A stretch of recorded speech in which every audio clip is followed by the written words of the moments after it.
Bonjour Christian de Boissieu. Bonjour. Bienvenue sur Radio Classique. Vous êtes économiste, professeur émérite à l'Université Paris 1, vice-président du Cercle des économistes. Une semaine après les premières mesures de budget 2026 présentées par François Bayrou, l'exécutif distille maintenant ces mesures, réchauffe les esprits des partenaires sociaux. En haut de la pile en ce moment, un durcissement des règles de l'assurance chômage, une indemnité différée aussi pour les arrêts maladie. Sur ces deux points précisément, Christian de Boissieu, quel est votre point de vue ? Écoutez, d'abord, moi je voudrais dire, parce qu'on le dit pas assez, que le Premier ministre a eu raison de tirer la sonnette d'alarme. Bon, c'est comme ça que j'interprète ce qui s'est passé il y a une semaine. Alors ensuite, le débat, ce sont les modalités, comme vous dites, et qui sont pas des détails. Alors, sur l'assurance chômage, qui était votre premier point, il y avait une réforme qui avait été quasiment achevé par Gabriel Attal, mais qui n'a pas vu le jour, en fait, parce qu'il a manqué les décrets d'application. Donc le débat est rouvert. Le projet du côté du gouvernement, c'est d'essayer de faire accepter par les syndicats et le patronat, puisque c'est une gestion paritaire, l'assurance chômage de l'UNEDIC, faire accepter des réformes qui vont dans le sens de durcir les conditions d'entrée dans le dispositif et réduire la durée d'accès à ce dispositif. Alors tout ça doit faire l'objet, à mon avis, de débats. Ce qui me frappe quand même, c'est que là, on a l'impression que on ouvre le débat social sur plusieurs fronts à la fois. Je crains qu'aucun de ces fronts n'aboutisse, en tout cas avant septembre. Je veux dire, l'été, ça reste l'été. Alors le Premier ministre prend pas de vacances, mais enfin les autres en prennent un peu, quand même. Et donc, vous avez vu comme moi que les syndicats sont vent debout, et même le patronat qui a quand même été plutôt bien traité par le dispositif proposé par Monsieur Bayrou. Rechigne en contestant ce qu'on demande aux entreprises de payer, la contribution pour les 2 jours fériés. Un prélèvement de 0,6%. Voilà, c'est ce qui est dans les cartons pour l'instant. 4,2 milliards par an, à peu près.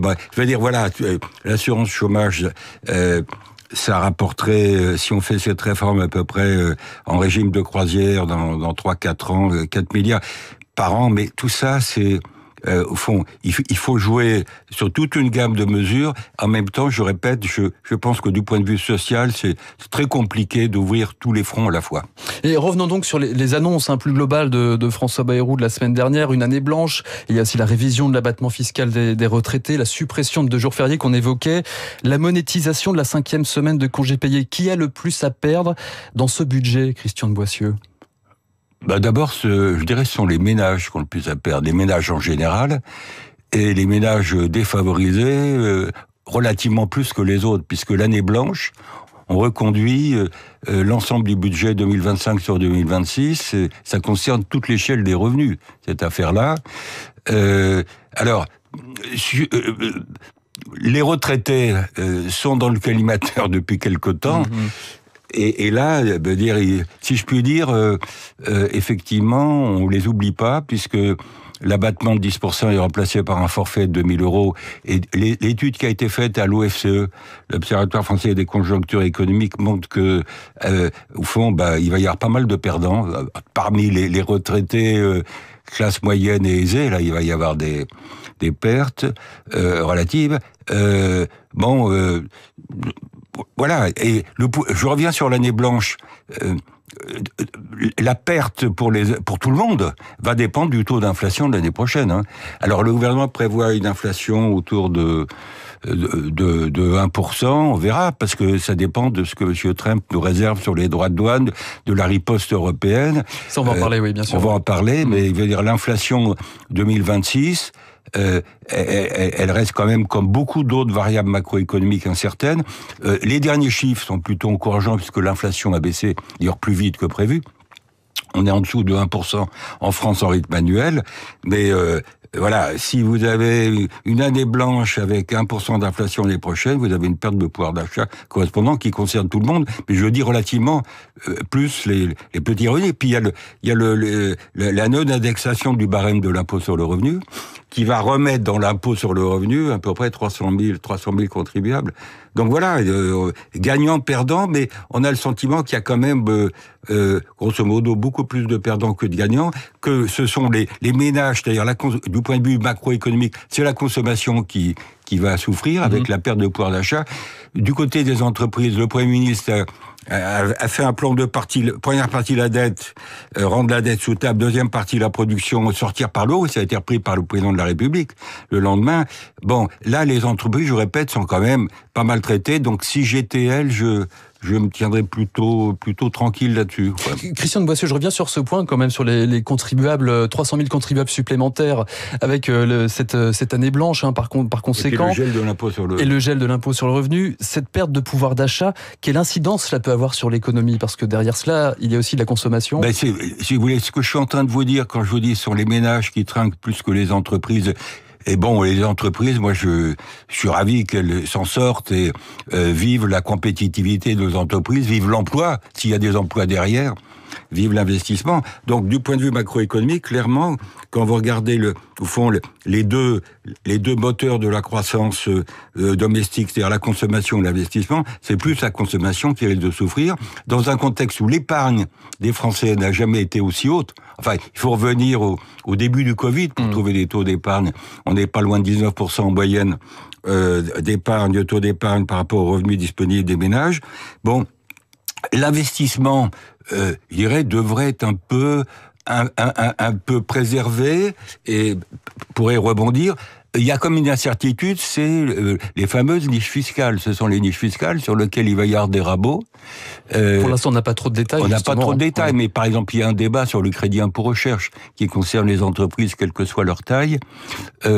Même s'il y a des abus, même s'il y a eu des effets d'aubaine pour certaines entreprises qui ont profité ce crédit impôt recherche pour faire autre chose que de la recherche, moi je suis quand même globalement favorable à ce dispositif qui coûte à peu près 7 milliards d'euros par an. Donc on peut sans doute mieux le calibrer, mais il faudrait surtout pas le supprimer.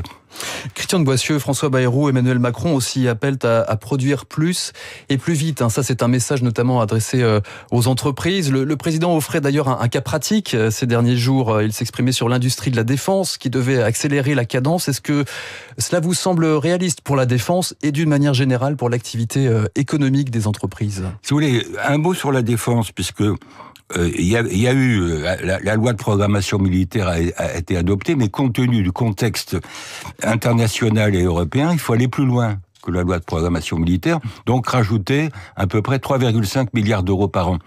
Je pense que par rapport au projet des 2 jours fériés qui seraient plus fériés, ça rapporterait, je vous l'ai dit, à peu près un peu plus de 4 milliards par an. Ce serait peut-être pas idiot de flécher ces 4 milliards vers le financement de l'effort supplémentaire de défense. Ça serait peut-être plus facile à accepter par les Français si on leur dit, voilà, il y a un effort qui est fait, vous travaillez 2 jours de plus sans être rémunéré pour autant, mais il y a une contribution, y compris du côté des entreprises, et les 4 milliards servent à financer la défense. Donc, j'entendais tout à l'heure sur votre journal, vous parliez de l'Allemagne. Il est clair que nous devons financer cet effort supplémentaire de défense dans un contexte où les marges de manœuvre budgétaires sont très faibles. Bon, l'Allemagne a des marges, s'est créé à travers le temps des marges de manœuvre du côté du déficit et du côté de la dette publique. Nous, je veux dire, le débat qui était la première partie de l'exposé de M. Bayrou l'autre jour, c'est comme la dette, si on y prend garde, est non soutenable. Quelles sont les mesures à prendre du côté de la réduction des dépenses et un peu l'augmentation de certains impôts, comment rendre le déficit et la dette soutenables. Donc, les uns les autres, nous sommes dans la même barque géopolitique. Les points de départ sont pas les mêmes entre la France et l'Allemagne de ce côté-là. Justement, François Bayrou, puisqu'on parle du contexte international, François Bayrou fixe comme objectif 4,6% de déficit l'an prochain, 2,8% pour retomber dans les clous de Bruxelles en 2029. Quand on voit le contexte international, les menaces de droits de douane, quand on voit une baisse de l'activité, est-ce que c'est réalisable? Est-ce que c'est réaliste? Écoutez, c'est un objectif, c'est normatif, oui. C'est un objectif. Cette année, le déficit public en France devrait être de 5,4% du PIB. Donc l'année prochaine, on vise 4,6. Vous voyez que ça fait une marche, qui est relativement significative.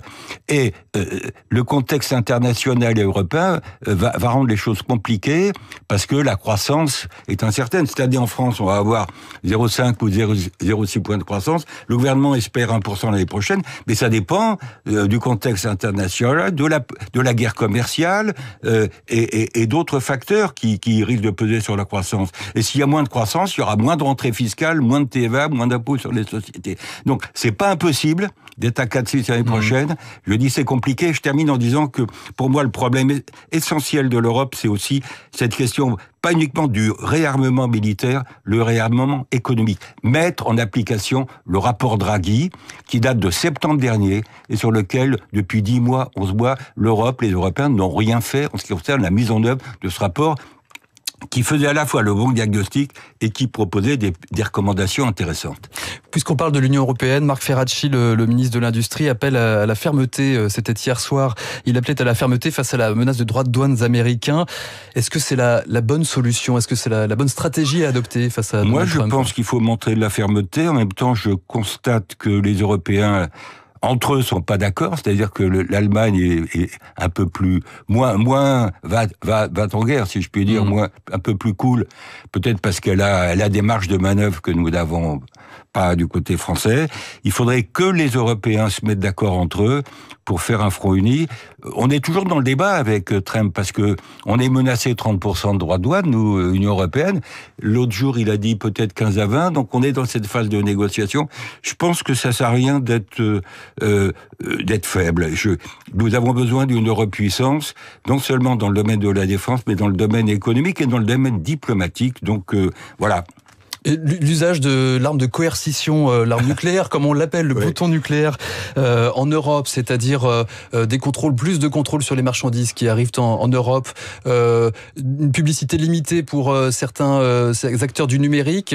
Ça vise surtout effectivement les services, puisque les Américains sont excédentaires par rapport à nous en termes de services, les GAFAM, si vous voulez. Donc là, menace ou réalité de taxes, accès ou moindre accès des Américains, des entreprises américaines au marché public en Europe. Il y a un certain nombre d'outils, en plus des taxes qui peuvent être utilisés. Je pense qu'il faut montrer un peu de muscle et arrêter de jouer les petits garçons dans ce contexte international qui est quand même très compliqué. Mais alors quels sont les muscles?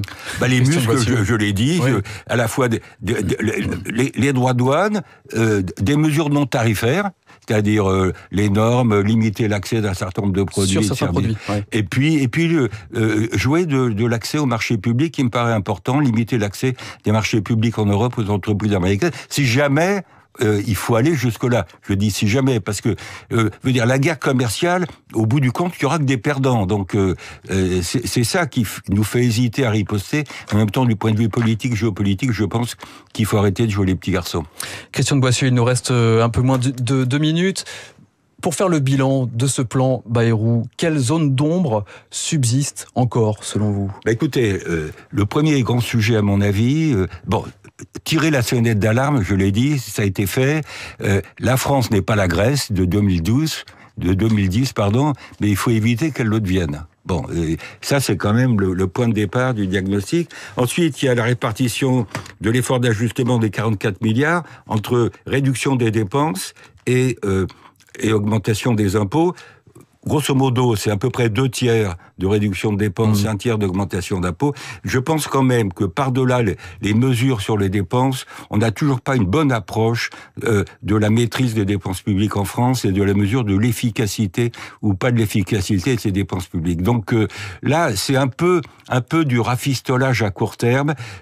Ce sont pas, au fond, des mesures structurelles qui permettraient d'avoir véritablement un plan sur le moyen long terme pour rendre soutenables nos finances publiques. Donc ça veut dire qu'il y aura peut-être l'an prochain, l'été prochain, à nouveau la présentation. Il faut d'abord savoir ce qui va sortir de là, parce que pour l'instant, ce sont des propositions. Moi, je sais pas ce qui va se passer à la rentrée. Et je sais pas dans quelle mesure la France, la société, les syndicats, le patronat, le corps social va accepter, remettre en cause. Ça va se jouer devant le Parlement. Et puis du côté les négociations sociales, etc. Donc, voyons si ce paquet-là peut être adopté.